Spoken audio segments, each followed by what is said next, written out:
Hi friends, welcome to my channel. The episode deals with Malaysia City Tour. Malaysia is a Southeast Asian country. There is a lot that Malaysia is known for. Beyond the food, nature, and islands, the beautiful architecture of countless buildings in Malaysia are also a must see. After all, the surest way to learn about a culture is through its rich history, and these buildings have a story to tell. From modern architecture to traditional Malaysian architecture. Architectural attractions in Malaysia. First one is Petronas Twin Towers. This was the world's tallest building from 1998 to 2004. Next one is Comtar Tower. The tower houses the Rainbow Skywalk, the highest outdoor glass skywalk in Malaysia. Here comes Crystal Mosque, built for worshippers to perform prayers. It is coated in steel, glass, and crystals.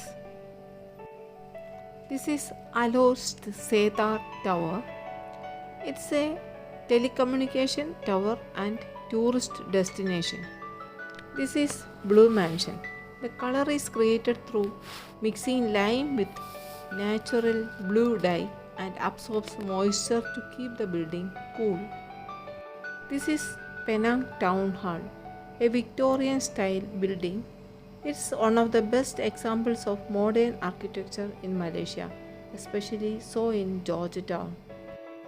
Ipoh Town Hall and Old Post Office is built as one of the Malaysia's national heritage sites in 2017. Sultan Abdul Samad Building was once the location of Malaysia's superior courts. Now it houses the Ministry of Tourism and Culture as well as the Ministry of Communications and Multimedia. Christ Church, Malacca is a symbol of Dutch colonization. Also is the oldest operating Christian church in Malaysia. The National Mosque of Malaysia was built to memorialize the country's independence in 1963. The Kek Low Si Temple is Malaysia's largest Buddhist temple. Malaysia has a multi-ethnic, multicultural and multilingual society. Cultural influences include Chinese, Indian, Persian, Arabic and British cultures. Malaysia's cuisine reflects the multi-ethnic makeup of its population. Many cultures from within the country and from surrounding regions have greatly influenced the cuisine. Much of the influence comes from the Malay, Chinese, Indian, Thai, Javanese, and Sumatran cultures. Transportation in Malaysia is divided into two, namely rail-based and bus-based transportation systems. KL Monorail is a mode of transportation that connects KL Central to Titiwangsa. KL Monorail serves 11 stations stretching along 8.6 km with two parallel train bridges. LRT or Light Rapid Transit is another public rail transportation service that runs two main routes. Other land transportation in Malaysia are buses, taxi and Grab. Grab is one of the online transportation available in Malaysia. For foreign tourists, Grab payments can be made with cash in ringgit currency or by using GrabPay, which was previously in the top-up. Public transport in Malaysia is reliable and inexpensive. Much of your traveling, particularly in peninsular Malaysia, will be by bus, minivan or less often long-distance taxi. Budget flights are a great option for hopping around the region, especially given that no ferries connect Peninsular and East Malaysia. Although the peninsula's rail system has to some extent been superseded by highways and faster buses, it still has its uses, particularly in the interior and on the express run north from Butterworth to Bangkok. Sabah and Sarawak have their own travel peculiarities. In Sarawak, for instance, you are reliant on boats and occasionally planes for some long distance travel. The Malaysian capital Kuala Lumpur lies in the western part of the peninsula, about 40 kilometers from the coast. The administrative center Putrajaya is located about 25 kilometers south of the capital. Head of the government is Prime Minister, administrative center is Putrajaya, and capital is Kuala Lumpur. Malaysia, a member of the Commonwealth, represents the political marriage of territories that were formerly under British rule.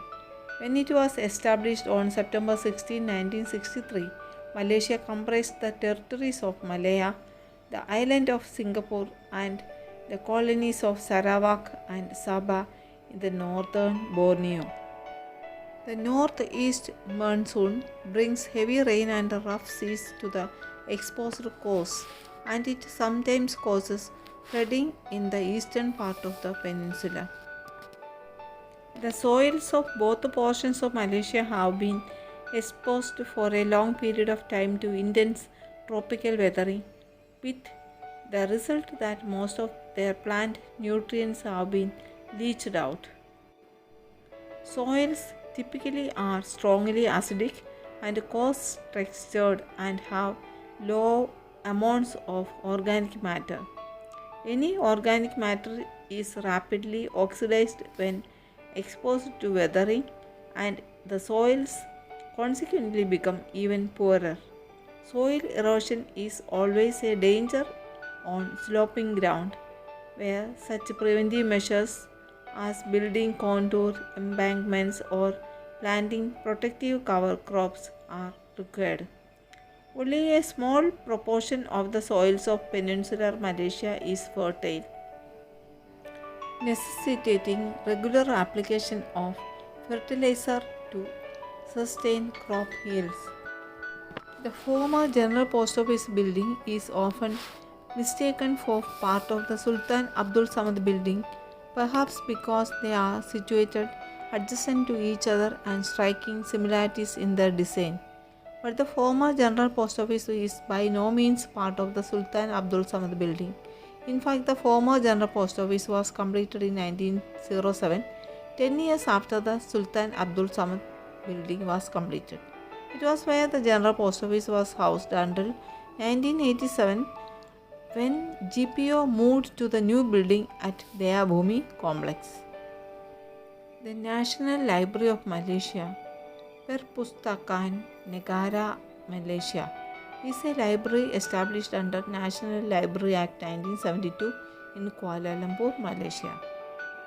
The National Library is responsible for providing a collection of knowledge at national level for the present and future generations. In its effort to strengthen the library's collection, the National Library continues to play an active role in its acquisition of library materials through enforcement of the Deposit of Library Material Act 1986, acquisition, gift and exchange. It comprises library materials published in Malaysia and overseas whose whole or larger part of the content is related to the publication's date or the language used. The Petronas Twin Tower is the most famous landmark and an iconic structure in Malaysia. The Twin Towers are situated on the Jalan Ampang Road in the city of Kuala Lumpur. Even though the original purpose of the towers is to accommodate the various offices that operate out of Kuala Lumpur, it is now much more than just an office center. Its mind-boggling height, modern architecture and location have made it an important tourist attraction in the city. The construction of this magnificent tower started in 1993 and it was completed in 1996. The Twin Towers were finally inaugurated on 31st August 1999.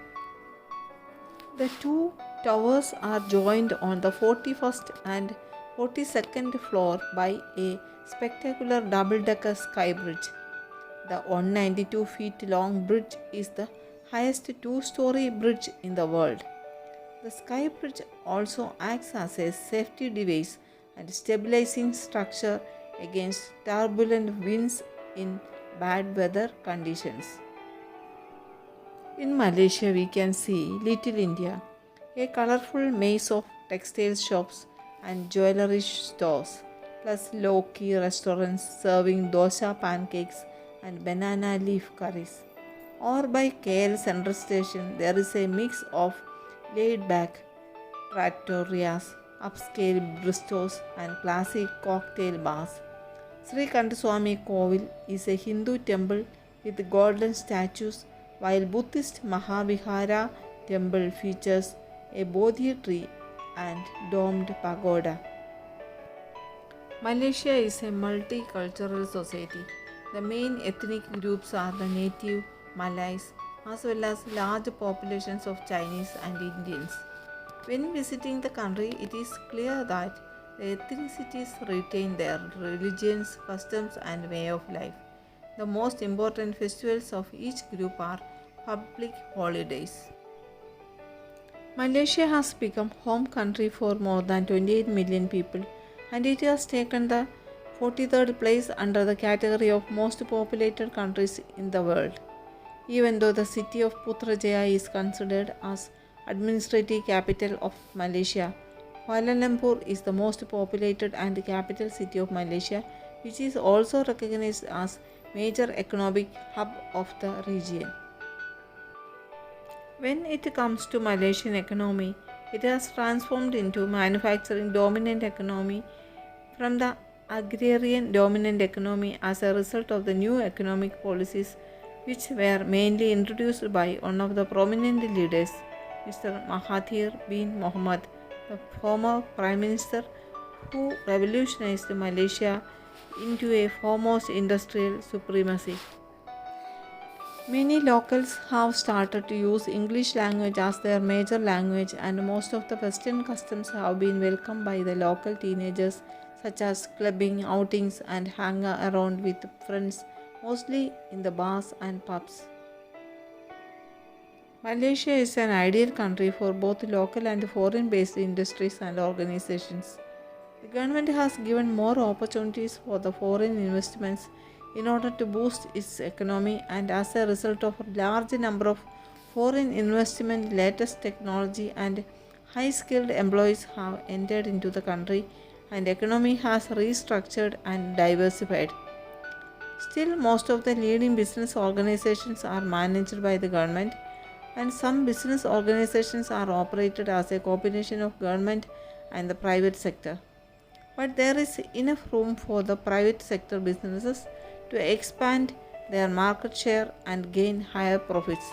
Malaysian government has created strong and stable financial policies which favor private sector businesses along with the Central Bank of Malaysia and the Securities Commission of Malaysia.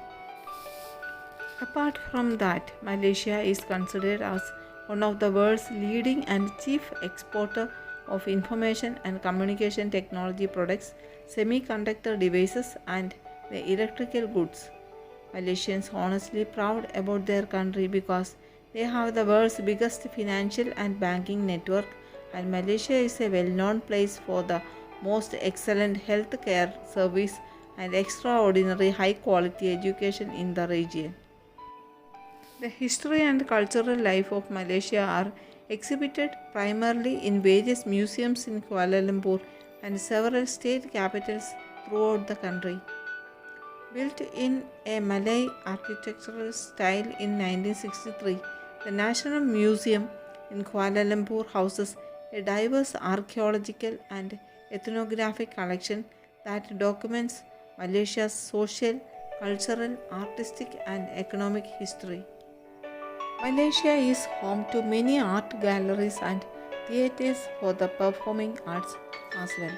The National Art Gallery has permanent exhibitions of modern paintings by Malaysian artists and rotating exhibitions of art forms around the world. Plays, dances, and musical productions by Malaysian and international performers are staged regularly at the Grand National Theatre called the Istana Budaya Palace of Cultures and Arts in Kuala Lumpur.